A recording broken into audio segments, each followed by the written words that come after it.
पण मग राहायचं कुठे, खायचं कुठे? खायचं काय, आमच्या शिंदे साहेबांनी जरा आम्हाला हॉटेलला दिलं होतं.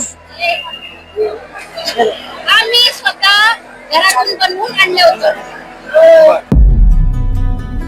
बाबा, मी हा व्हिडिओ पाहिला आणि मनात प्रश्न आला, शिंदे साहेबांमुळेच आता तुम्हाला पुढचे काही दिवस घरी यायला जमणार नाहीये का? यांच्यामुळेच जरांगे आणि मराठा समाज आज मुंबईत आलाय का? बाबा, आपल्या घरी दरवर्षी गणपती बाप्पा बसतो, पण गणपती आणायला तुम्ही कधीच नसता आमच्या सोबत.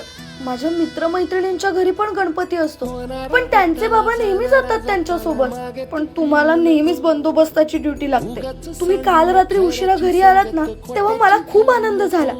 2 दिवसांनी का होईना तुम्ही घरी आला, पण नंतर तुमची चिडचिड बघून कळलं तुम्ही पुढच्या 4-5 दिवसांचे कपडे घ्यायला आलाय आणि नंतर पुन्हा लगेच निघून गेलात.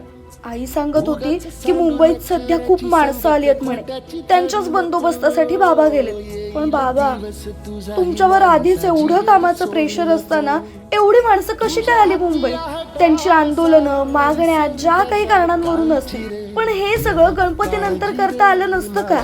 गणपती सारख्या एवढ्या मोठ्या सणाच्या वेळेस सामान्य लोकांना असं वेठीस धरणं कितपत योग्य आहे? गणपतीत पोलिसांवर येणारा ताण दिसत नाही का यांना? आणि या सगळ्याची कल्पना शिंदे साहेबांना असेलच ना. बाबा, ते शिंदे साहेबांना माहित नाही का पोलिसांच्या घरी गणपती असतात ते? त्यांच्या घरी येत नाही का बाप्पा?